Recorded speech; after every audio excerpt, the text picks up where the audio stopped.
नमस्कार दोस्तों, मैं हूं एडवोकेट नमन मोहनोत और आप देख रहे हैं लीगल शॉर्ट्स, वो चैनल जो आपको देता है कानून से जुड़ी हर छोटी से बड़ी जानकारी। इस चैनल को सब्सक्राइब करना ना भूलें ताकि हम आप तक इसी तरह के इंफॉर्मेटिव वीडियोस लाते रहें।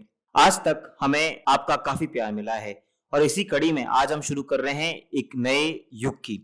जी हाँ, आज से हम आपको चुनिंदा टॉपिक्स पे जो बहुत इंपॉर्टेंट होते हैं, जो आपकी और हमारी आम जिंदगी से जुड़े होते हैं, उन टॉपिक्स पे जाके आपको अवेयर करेंगे और भारत के जटिल कानूनों को सरल व्याख्या कर आप तक उन कानून तक पहुंचाएंगे ताकि आपकी जिंदगी में हम बदलाव ला सकें।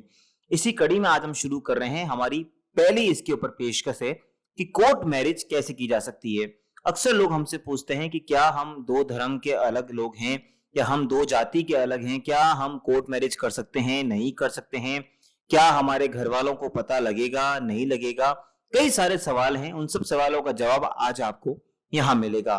तो आज हम बात कर रहे हैं कोर्ट मैरिज कैसे की जा सकती है।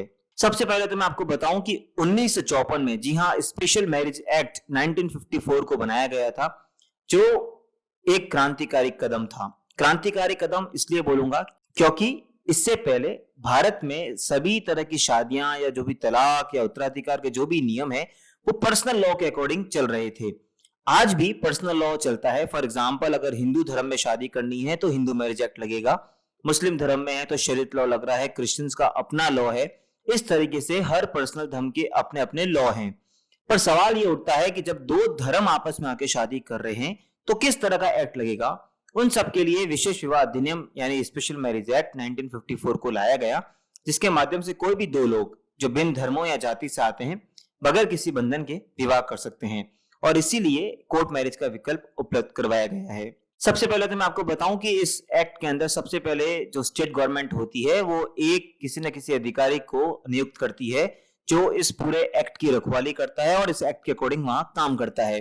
अब हमें सबसे पहले जानना जरूरी है कि कोर्ट मैरिज करने के लिए किन बातों का होना जरूरी है, क्या शर्तें हैं। सबसे पहली शर्त तो यह है कि पूर्व पति और पत्नी जीवित नहीं होना चाहिए, यानी बहुपति या बहुपत्नी का जो एक कॉन्सेप्ट है उसको खत्म किया गया है। यानी जब आप शादी कर रहे हैं तो आप पहले से मैरिड नहीं होने चाहिए। दूसरी और तीसरी बात ऑलमोस्ट सेम आती है कि उन्मत्ता के दौरे नहीं आने चाहिए और मानसिक रूप से विकृत चित्त नहीं होने चाहिए, यानी आपका मेंटल जो पीस है वो होना चाहिए, मेंटल आपका इक्विलिब्रियम होना चाहिए। एंड फोर्थ बात आती है कि आप प्रतिष्ठित नातेदार, यानी जो हम कहते हैं कि जो ब्लड रिलेशन होता है उसमें शादियां अलाउड नहीं होती, तो वो भी नहीं होने चाहिए। अगर आप ये चारों बातें कंप्लीट कर रहे हैं तो आप कोर्ट मैरिज कर सकते हैं। इसके लिए आपको अपने शहर के विवाह अधिकारी के पास जाना होगा। सेक्शन 5 के अकॉर्डिंग आपको एक लिखित सूचना देनी होगी। आप उनको किसी भी तरह के आवेदन से माध्यम से कर सकते हैं। उसके लिए आपको लिखित में अगर आप दें तो ज्यादा बेटर होता है। उसके बाद आप उसमें लिखेंगे कि हम ये मेल और ये फीमेल है, इनके डॉक्यूमेंट्स हैं और हम साथ में विवाह स्थापित करना चाहते हैं, शादी करना चाहते हैं। उसके बाद वो सेक्शन 6 में आपकी जो एप्लीकेशन आई है उसके रिगार्डिंग एक न्यूज को, इस इंफॉर्मेशन को पब्लिश करेंगे ताकि अगर किसी को समाज में कोई आपत्ति है तो आके उस आपत्ति को मिटाया जा सके। 30 दिन का समय दिया जाता है। अगर 30 दिन के भीतर अगर किसी ने आपत्ति उठाई तो आपके विवाह को एक बार रोक दिया जाएगा, लेकिन अगर कोई तरह की आपत्ति नहीं आती है 30 दिन के भीतर तो आपका जांच के बाद विवाह को आगे बढ़ा दिया जाता है और आपको फाइनली मैरिज सर्टिफिकेट ग्रांट कर दिया जाता है। अब हम बात कर रहे हैं कि इस शादी में किन किन लोगों की आवश्यकता होती है। सबसे पहले तो आपको 3 साक्षी की आवश्यकता होती है, यानी 3 विटनेस की। जिस तरह की इच्छा से विवाह करना चाहते हैं आप उस तरह से विवाह कर पाएंगे, बट आपको 3 विटनेस चाहिए होंगे और उन 4 कंडीशंस को फॉलो करना पड़ेगा जो हमने पहले डिस्कस किया।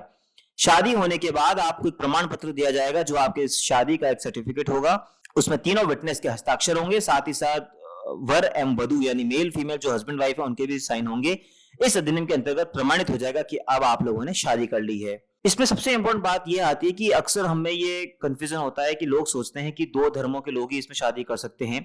ऐसा नहीं है। फॉर एग्जाम्पल, अगर 2 हिंदू धर्म के लोग आपस में शादी करना चाहते हैं और अगर उनको लगता है कि उनके धर्म में कुछ ऐसे या उनके जो कानून में ऐसी बातें हैं जो उन्हें मान्य नहीं है, तो भी वो इस एक्ट के अंदर आके अपनी शादी का रजिस्ट्रेशन करा सकते हैं।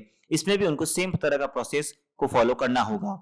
एक बात आपको बहुत ध्यान रखनी होगी, अगर हिंदू मैरिज में शादी होती है हिंदू मैरिज एक्ट के अकॉर्डिंग तो आपको वही लॉ फॉलो करना पड़ेगा। मुस्लिम कानून में होती है तो वही लॉ फॉलो करना पड़ेगा। यानी तलाक कैसे होगा, यानी डिवोर्स की क्या प्रोसीडिंग्स होनी है, भरण पोषण यानी मेंटेनेंस की क्या प्रोसीडिंग्स होनी है, उत्तराधिकार के अधिनियम होगा तो पर्सनल लॉ के अकॉर्डिंग चलता है। लेकिन अगर आपकी शादी स्पेशल मैरिज एक्ट के अकॉर्डिंग यानी इस तरह से कोर्ट मैरिज के थ्रू हुई है तो आप पे सिर्फ और सिर्फ ये एक्ट एप्लीकेबल होगा, आप अपने धर्म का लॉ आपके ऊपर अप्लाई नहीं करवा सकते। अब हम बात करते हैं विवाह विच्छेद या विवाह शून्यकरण या जो शून्य विवाह की बात हम करते हैं, जो डिवोर्स की बात करते हैं, तो वो इसी एक्ट के अकॉर्डिंग होगा। इसके लिए आपको अपने डिस्ट्रिक्ट कोर्ट में एक एप्लीकेशन देनी होगी। इसके लिए सेक्शन 24 से 30 तक ग्राउंड्स दिए गए हैं, जिन ग्राउंड्स को आप रेज करके अपनी शादी को डिवोर्स आप करवा सकते हैं और इस तरह से आप विवाह विच्छेद या विवाह शून्यकरण यानी जो वॉइड और वॉइडेबल मैरिज होती है वो आप डिक्लेयर करा सकते हैं। बट बशर्त अगर आपका इस एक्ट में रजिस्ट्रेशन हुआ है तो इस एक्ट के अकॉर्डिंग ही इसका डिवोर्स होगा। और तलाक की अर्जी के लिए आप 4 जगह प्रस्तुत कर सकते हैं। तलाक की अर्जी स्त्री द्वारा लगाई जा रही है तो वो लगा जिस जहां पे रह रही है वहां लगा सकते हैं। तो ये आपको बहुत ध्यान रखने की इसमें जरूरत होगी। हमें पूरा विश्वास है कि आपको ये वीडियो पसंद आया होगा। अगर आपको ये वीडियो पसंद आया तो इस चैनल को सब्सक्राइब करें। हम आगे फिर मिलेंगे आपसे इंफॉर्मेटिव वीडियोस के साथ। और हाँ, हमारा नेक्स्ट वीडियो है कि किन किन ग्राउंड्स पे डिवोर्स लिया जा सकता है। तब तक के लिए जय हिंद, जय भारत।